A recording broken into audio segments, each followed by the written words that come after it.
Ok, vamos a desempacar esto, porque, a ver, imaginen por un momento que el cuerpo humano es una metrópolis gigantesca, y la grasa corporal es, digamos, el combustible de reserva. Ajá, un combustible que está muy bien guardado. Exacto, guardado bajo llave en bóvedas de máxima seguridad. O sea, la gente puede correr, puede sudar a mares, puede incluso dejar de comer por completo. Claro, lo típico que intenta todo el mundo. Sí, pero si no se introduce la llave química exacta, y además en el momento preciso, esas bóvedas jamás van a abrir sus puertas. Hoy nuestro propósito es descubrir cómo una simple caminata ininterrumpida de 30 minutos es capaz de forjar esa llave maestra. Y me parece una imagen perfecta para empezar. Porque fíjate que el movimiento físico no es solo un fenómeno mecánico, no es solo mover las piernas, es una decisión microscópica y hormonal sumamente crucial. Totalmente. Cada vez que el cuerpo humano se pone en marcha, hay una comunicación química constante. Una comunicación que decide en tiempo real si el organismo debe seguir almacenando energía o si por fin tiene el permiso biológico para liberarla. Bueno, por eso estamos hoy aquí. Constantemente escuchamos sobre, ya sabes, el conteo de calorías o la famosa meta de los 10.000 pasos diarios. Las fórmulas mágicas de siempre, ¿no? Tal cual, las fórmulas mágicas para la pérdida de peso. Pero hoy tenemos sobre la mesa un análisis fascinante basado en el material del canal Physiology Explained, y la pregunta central es tan específica que casi parece una trampa. A ver, ¿cuál es? La pregunta es, ¿qué sucede realmente con la grasa almacenada cuando una persona camina 10, 20 o 45 minutos? Porque para nuestro oyente de hoy, a quien nos gusta llamar el aprendiz, la misión de esta inmersión profunda no es hablar de quemar calorías en una caminadora. El objetivo es descubrir la biología oculta de la caminata. Y es un objetivo bastante ambicioso, debo decir, porque implica cambiar completamente el paradigma de quienes nos escuchan. Implica entender cómo esta actividad, que damos totalmente por sentada y que parece tan pasiva, en realidad está reentrenando todo el sistema metabólico a nivel celular. O sea, no es solo sudar. Para nada. Es una reprogramación. Fíjate que para anclar este concepto desde el principio, me gusta llevar la analogía de la metrópolis a algo un poco más cotidiano. Un teléfono inteligente. Ok, me gusta. ¿Cómo funciona eso? Pues la mayoría de la gente piensa que salir a caminar es simplemente dejar la pantalla encendida para agotar la batería. O sea, quemar unas cuantas calorías y ya está. Terminas con menos batería. Claro, la visión tradicional del ejercicio. Exacto.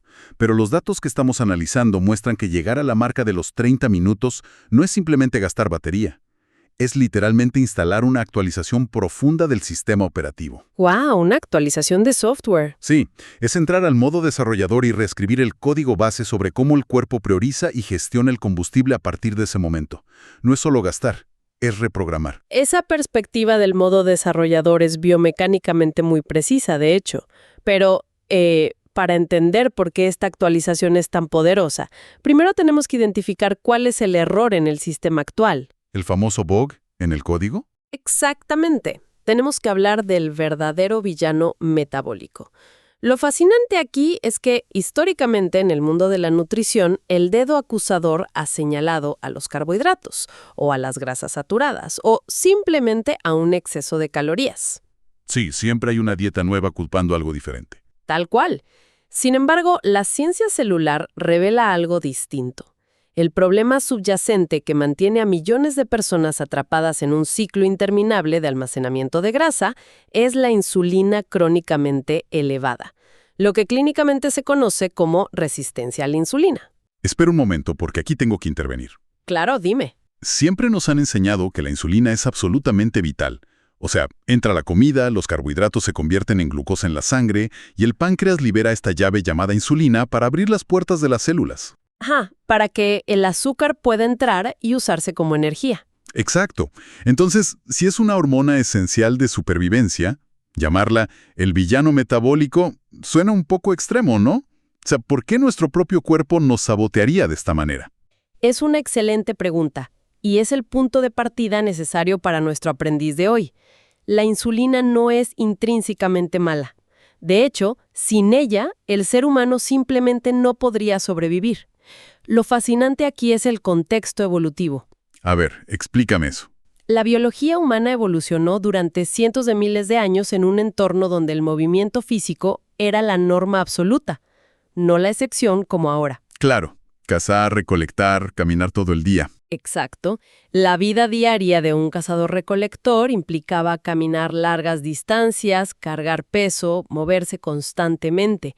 Entonces los músculos estaban activos todo el día, absorbiendo glucosa de manera silenciosa y eficiente, sin necesitar cantidades masivas de insulina. O sea, el movimiento hacía el trabajo de la insulina. Básicamente, el azúcar en la sangre se regulaba casi por defecto a través de ese movimiento constante. Claro, el diseño original era perfecto para un mundo que, bueno, ya no existe. Luego llega la vida moderna. Y ahí es donde todo colapsa. Sí, porque pasamos 8 horas o más sentados frente a pantallas, nos transportamos sentados en vehículos y nuestras comidas, que además suelen ser mucho más densas en energía, van seguidas de largos periodos de inactividad en el sofá. Los músculos están completamente apagados. Exactamente. Y como los músculos no están demandando energía, esa glucosa proveniente de la comida se queda flotando en el torrente sanguíneo, lo cual es muy peligroso. Es tóxico, de hecho. Sí. Entonces el páncreas entra en un estado de pánico y comienza a liberar más y más insulina para intentar forzar esa glucosa a entrar en las células. Con el tiempo, ante este bombardeo constante, las células desarrollan una especie de sordera. Como cuando escuchas un ruido muy fuerte por mucho tiempo y dejas de notarlo. Tal cual.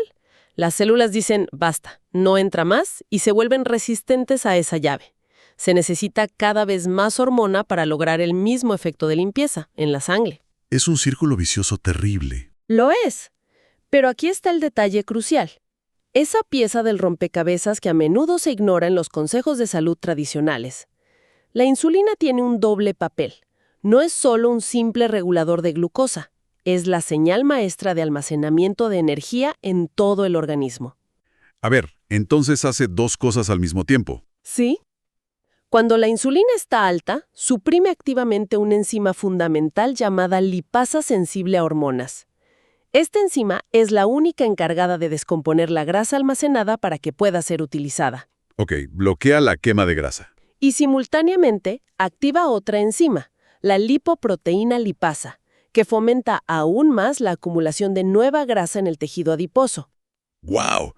Fíjate que me encanta visualizar esto con una analogía para quienes nos escuchan. La insulina es como un guardia de seguridad enorme y sobreprotector en la puerta de una discoteca. Ok, la discoteca sería la célula. Exacto. Al principio, el guardia deja entrar a la gente sin problema. Esa gente sería la glucosa. Pero con este estilo de vida sedentario moderno, llega tanta gente de golpe y nadie baila adentro, o sea, no hay movimiento, que el guardia se estresa. Lógico, se llena el lugar. Sí, y cierra la entrada principal porque ya no cabe nadie. Pero al mismo tiempo, y este es el gran problema que acabas de mencionar, bloquea la salida de emergencia con candado.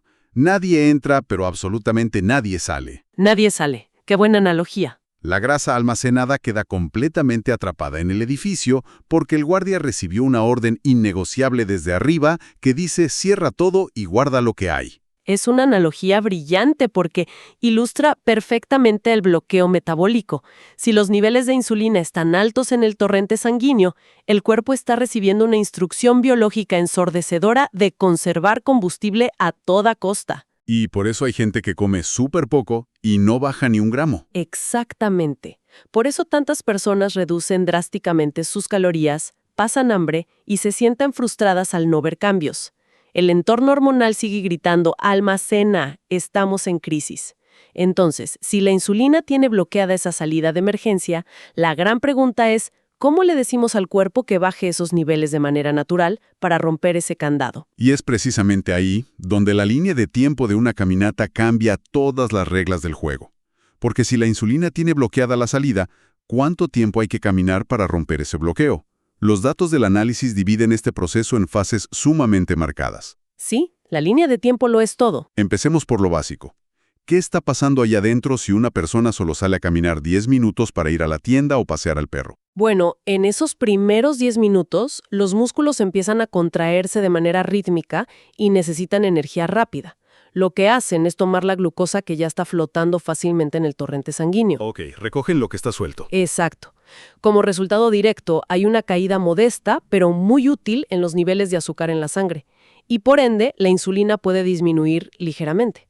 Es una respuesta metabólica superficial, digamos, una primera línea de defensa. Pero aquí quiero hacer de abogado del diablo, porque esto genera una duda enorme para cualquier aprendiz. A ver, dispara. La recomendación clásica que se escucha en todas partes, desde médicos hasta revistas, es camina un poco después de cenar para ayudar a la digestión. Sí, el famoso paseíto digestivo. Exacto. Entonces, una caminata de 10 minutos después de comer no sirve para romper el candado del guardia de seguridad. Es una pérdida de tiempo si el objetivo es acceder a la grasa almacenada. Esa es una distinción absolutamente crítica. No es que sea una pérdida de tiempo, de ninguna manera. Sirve muchísimo para evitar esos picos rápidos y agresivos de azúcar justo después de ingerir alimentos. Ok, o sea, sí hace algo positivo. Totalmente. Mejora la digestión, ayuda a la circulación y previene que el páncreas entre en pánico. Sin embargo, no produce los cambios celulares profundos, no reescribe el código del que hablábamos antes. No entra al modo desarrollador. Exacto, no reestructura la sensibilidad a la insulina a largo plazo, ni accede a las reservas de grasa. Es una ayuda valiosa, sí, pero puramente superficial. La verdadera transformación biológica requiere cruzar un umbral de tiempo muy específico. Los datos muestran que ese umbral mágico ocurre entre los 20 y los 30 minutos continuos de caminata. Así es. Ahí es cuando el cuerpo físico se da cuenta de que esto ya no es solo un paseo al buzón de correo. Aquí es donde la biología se pone seria, ¿no? Exacto. A medida que el músculo se contrae sin parar durante 20 o 30 minutos, agota su moneda de energía rápida. Esa moneda se llama ATP, el trifosfato de adenosina. El famoso ATP que te enseñan en la escuela. Ese mero. Es la energía explosiva que se usaría para correr a alcanzar el autobús. Al caminar de forma sostenida, ese ATP se va gastando y se va degradando. Se convierte primero en ADP y finalmente en moléculas de AMP. A ver, pausa ahí un segundo para no perderme en esta sopa de letras metabólica. Claro, vamos a desglosarlo. Básicamente tenemos la moneda de alta denominación, el ATP, que es la energía lista para usarse. Ajá. A medida que sigo caminando, esa moneda se va gastando y degradando hasta convertirse en AMP, que sería como la morralla, ¿no? Exactamente. Y entiendo que esta acumulación de cambio suelto, el AMP, es lo que enciende la alarma en el cuerpo. ¿Es así? Lo has resumido a la perfección. Ese aumento progresivo de las moléculas de AMP en la célula muscular es la señal de alarma definitiva. Ok. El cuerpo detecta que la energía de alta calidad se está agotando y ese aumento de AMP dispara una enzima fundamental llamada AMPK. O proteína quinasa activada por AMP. AMPK. Sí, y en el ámbito científico a la AMPK se le conoce con un título muy respetado, el interruptor maestro metabólico. El interruptor maestro suena a algo de ciencia ficción. Un poco sí, y tiene sentido porque cuando la AMPK se enciende, la célula entiende que la demanda de energía es seria, es sostenida y que no se va a detener pronto. Y aquí viene la parte que me voló la cabeza al leer los apuntes. Cuéntame. Cuando este interruptor se activa, la célula muscular entra en acción y envía unos transportadores llamados GLUT4 hacia su superficie. Son literalmente como pequeñas puertas que viajan desde el núcleo de la célula hacia la membrana exterior. Si conectamos esto con el panorama general de la resistencia a la insulina de la que hablábamos al principio, la aparición de esos transportadores GLUT4 en la superficie celular es el momento exacto en que ocurre la magia metabólica. A ver, ¿por qué es tan mágico? Porque esas pequeñas puertas tienen una función extraordinaria. Permiten que la glucosa entre al músculo de manera completamente independiente de la insulina. ¡Wow! Repito este punto porque es vital. Captura glucosa sin necesitar insulina. El músculo se convierte en su propio regulador, tomando la glucosa directamente del torrente sanguíneo para seguir contrayéndose.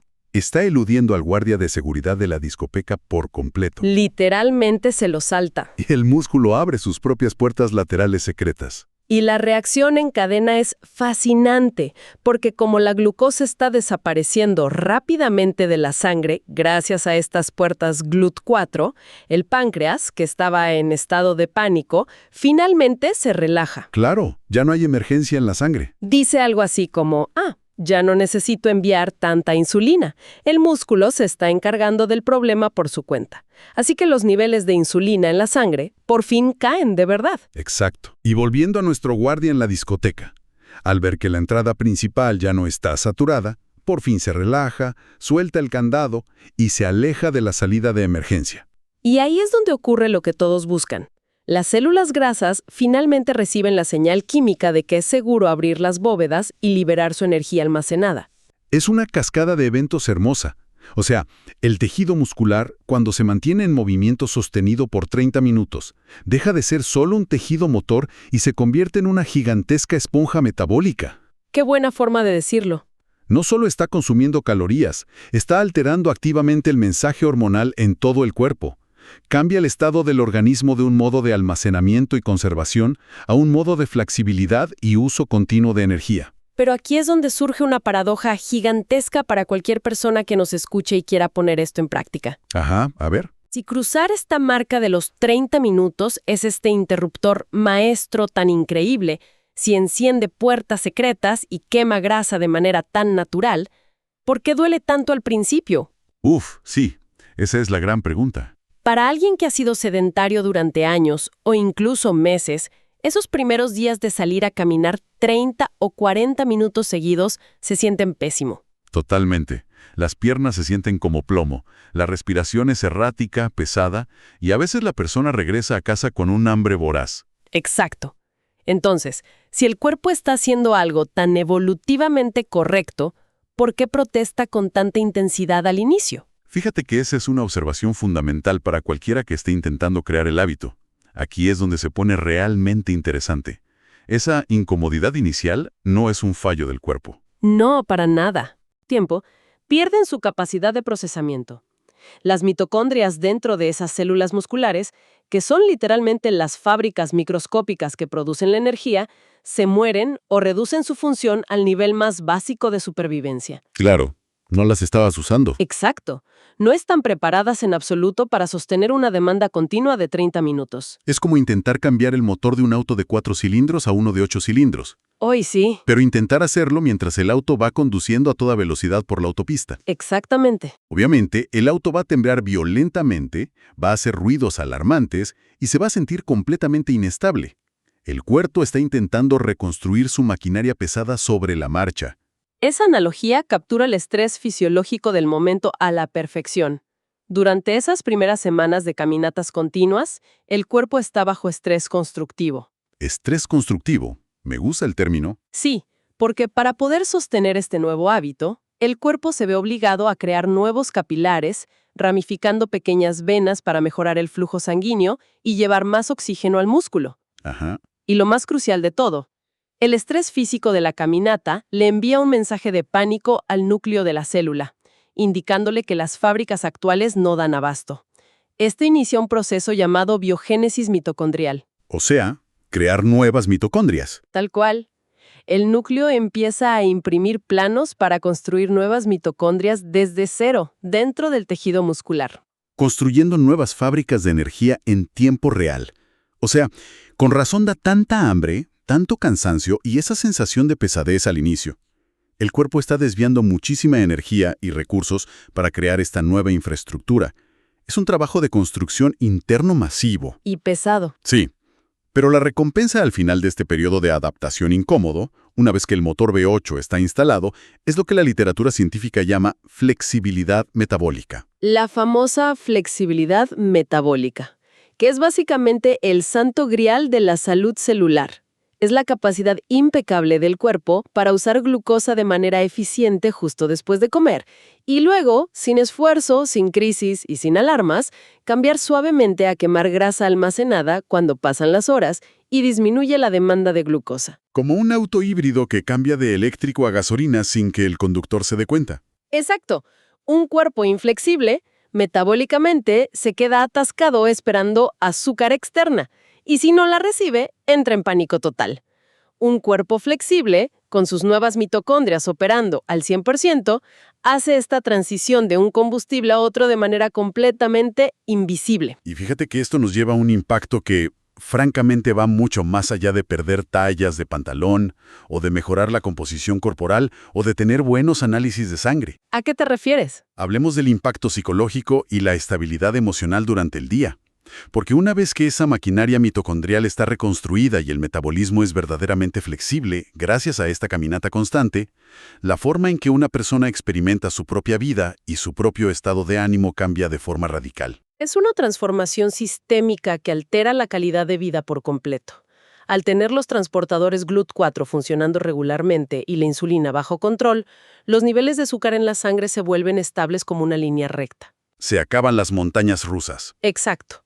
Ya no existen esos picos extremos de euforia seguidos de caídas abruptas y vertiginosas.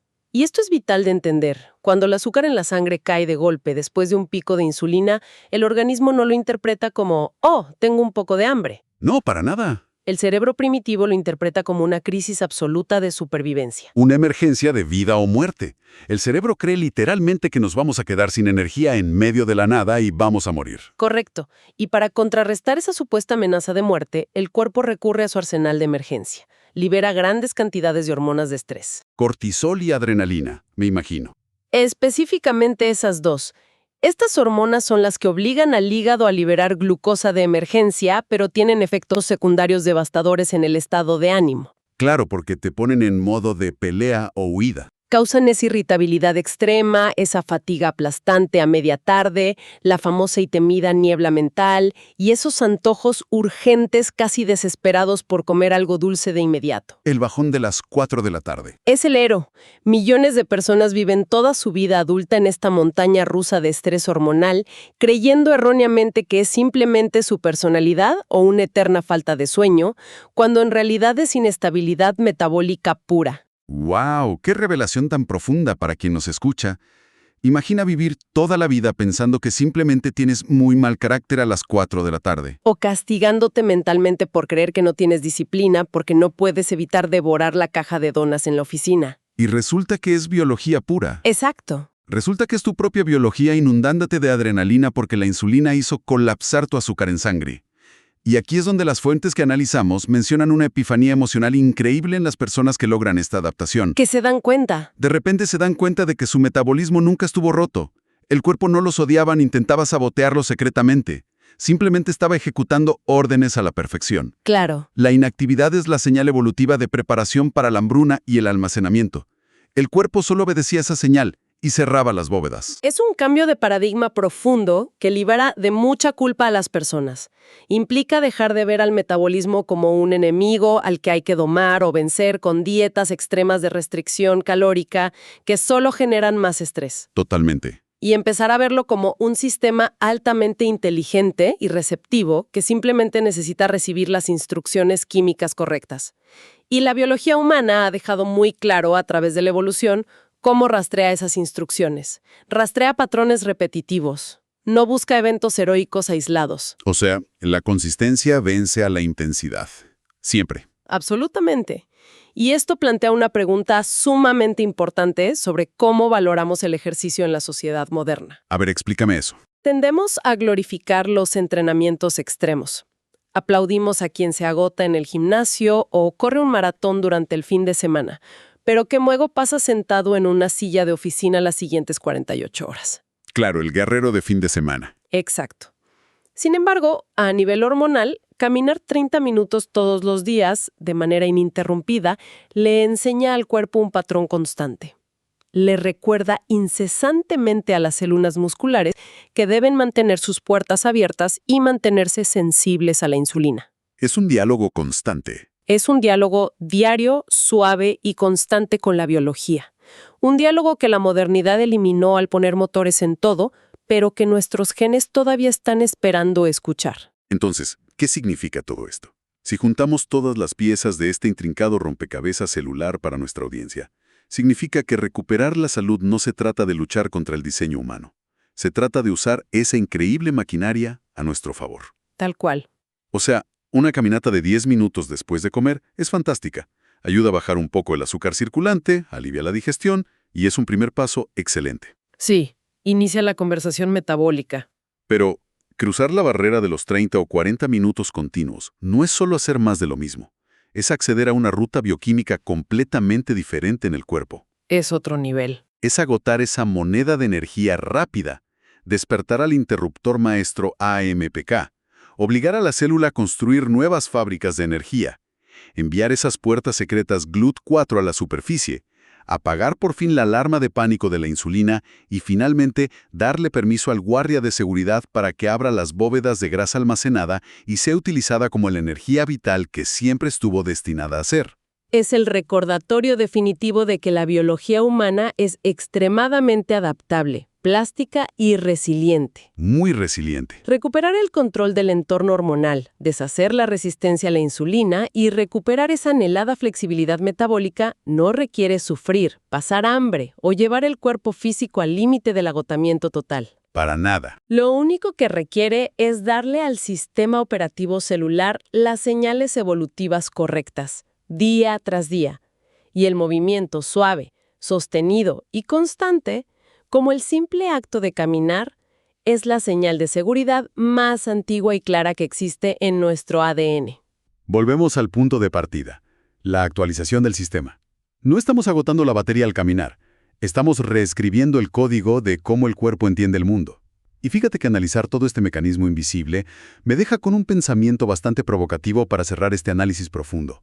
A ver, compártelo. Si una actividad tan simple, tan natural y de tan bajo impacto como caminar ininterrumpidamente durante 30 minutos es capaz de reorganizar por completo nuestras hormonas, despertar enzimas maestras que cambian la vida y reparar desde la raíz la flexibilidad de nuestro metabolismo, ¿qué otras pequeñas acciones cotidianas? ¿Qué otras cosas básicas que hemos eliminado silenciosamente de nuestra vida, en nombre de la comodidad, de la tecnología y de la rapidez moderna, nos están robando nuestra salud biológica y nuestra estabilidad emocional sin que siquiera nos demos cuenta? Uf, qué gran pregunta. Es algo para pensar profundamente la próxima vez que quienes nos escuchan estén frente a la decisión de elegir el ascensor en lugar de las escaleras.